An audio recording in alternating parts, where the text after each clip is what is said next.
Good afternoon, everyone. How's everybody doing? It's Dakota from Dakota's Den. I hope everybody's having a good day.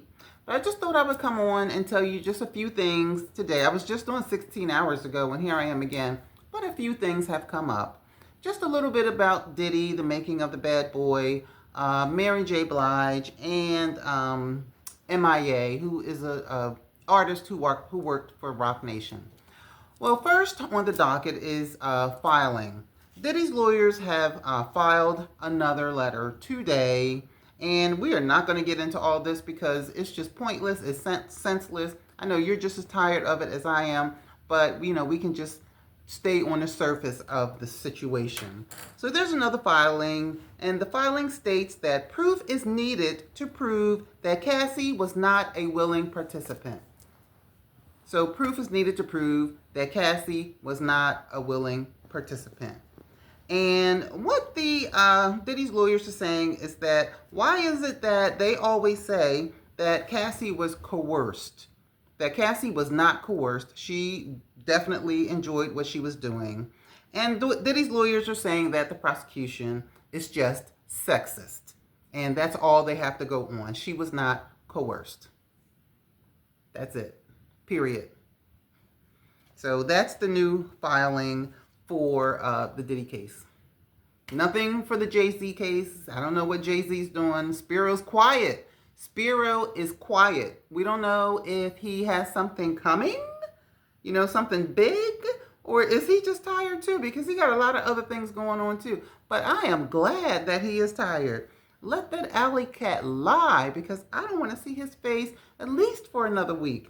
Okay? So next is I caught a little bit of the making of a bad boy. I had to go out yesterday, but I did catch a glimpse of it on Peacock, and it was just the same old humdrum trash about Diddy's case. Everything that we already know about Kim Porter, may she rest in peace, and about all the other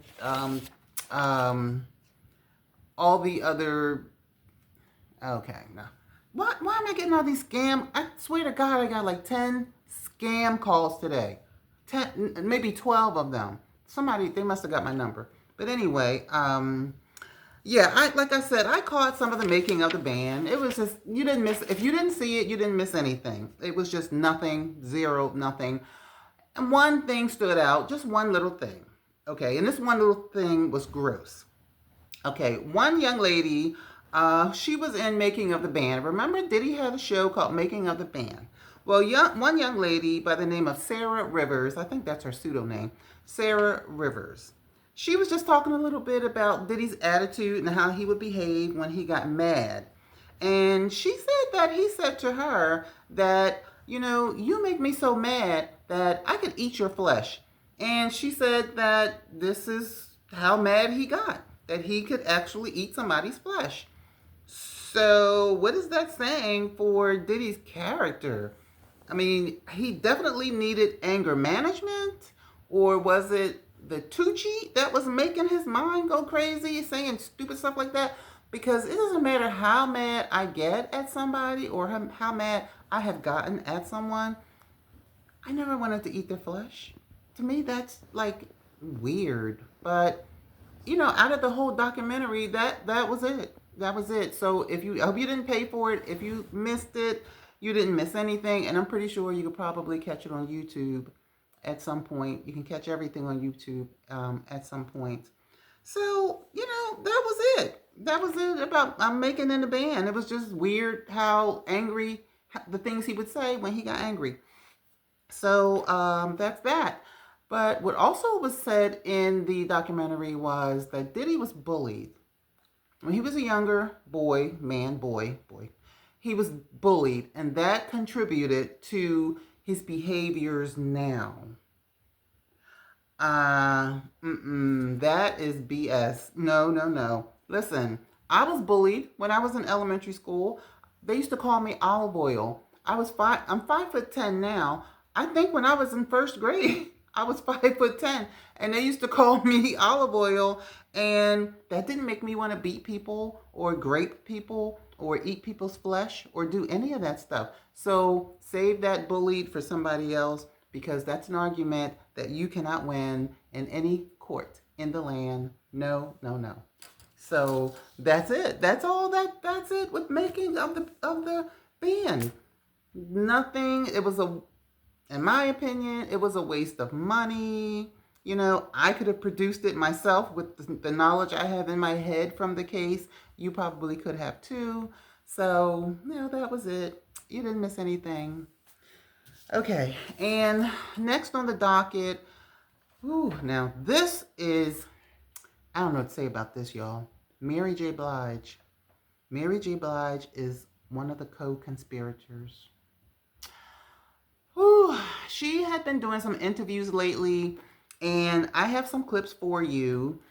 And I'm going to say alleged, but I don't think it's alleged, but I always say alleged. From age, first I heard 5 to 11, when she was from 5 to 11, but now I heard from 5 to 17, so it doesn't matter. Even if it was 5 to 6, that's enough. So when she was a young girl, she was raped. She was raped for all those years by a man. I don't know if it was a man in her house, a man in the street. I think it was a man in the house. I'm not sure.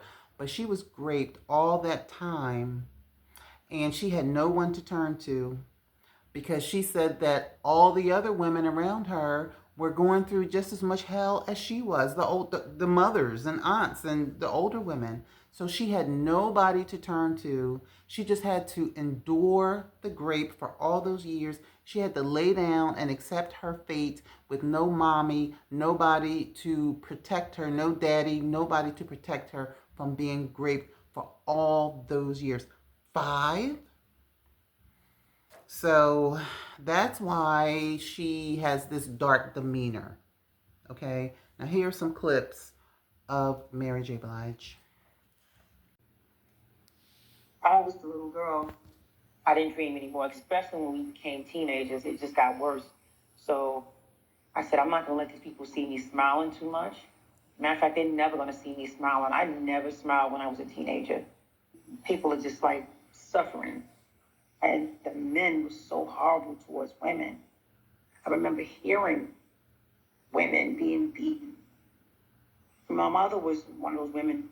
So I remember her pain. I carried her pain. I carried the neighbor's pain. I carried people all over the environment's pain. And I carried my own. The only thing I think that kept us guided was the music. My whole world's upside down. When Mary sang, I heard the pain of a generation. In the neighborhood we lived in, it's like prison. There was a lot wrong, and there was a lot I needed to get out. That's why I had that pen. Sleep don't come easy. My life is probably my darkest album. At one of the darkest times I've had. Most of the times I was just depressed and didn't want to live. Okay, so that was Mary J Blige talking about her life. It just don't seem that great, right? Well, when she was 18, okay, from 5 to 17, she went through all that BS. And then when she was 18, she was introduced to Uptown Records, where she signed and met Diddy.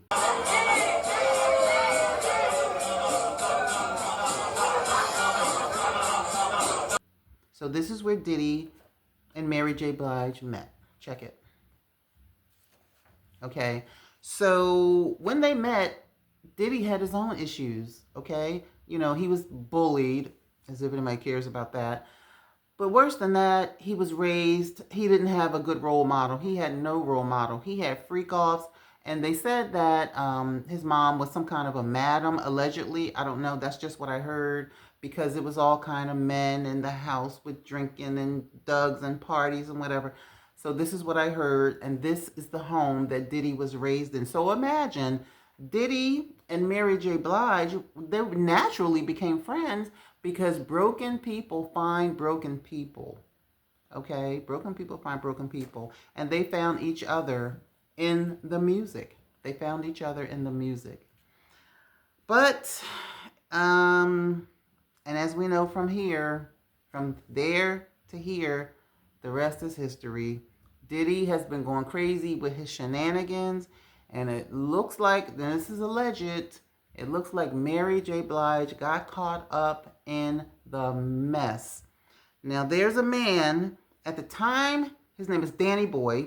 At the time, he said he was 15, and he said that I'm saying alleged, but I'm ready to show you the clip of him saying it, that he was sleeping with Mary J Blige when he was 15. Check out this clip. That jump behind the couch hiding. But I'm looking like, what's your problem is? And she make sure that's not K. K. You know, and I'm like, oh man, I don't care. You know, I'm talking to him. I don't care who he is. You ain't got to be running and jumping and did it. But she was actually talking about KC. She was thinking that KC, she had like this postpartum type, you know, the shit that people in the army probably go through when they hear bangs. Like shit when it came to KC at that time. You know, and she's sitting on the couch and shit. I'm like, you know, you ain't got to worry about him. You know, you straight. You did it like I'm 15, 16 years old. And she laying on the couch. And I'm sitting on the other end, and she laid down on the couch and put her head in my lap. I'm like, damn. He can't be talking about Mary. He's talking about she wanted me to come back up here, and now she on my lap. And I'm sitting there and I'm wondering, I'm like, okay, what is this gonna end up to? But, you know, that's why I was kind of confused when I heard Kurt saying that Mary was pot girl. Because at that time, she was my girl. At that time, I'm 15, 16 years old, and she flying me in to see her. And you know what it is when a girl back up on you and you young and shit, and I'm trying to show her that, man, she ain't phasing me. I'm hard as goddamn. She's backing up against me. This Mary J Blige. And quite naturally, I mean, you know, I don't even know if he's...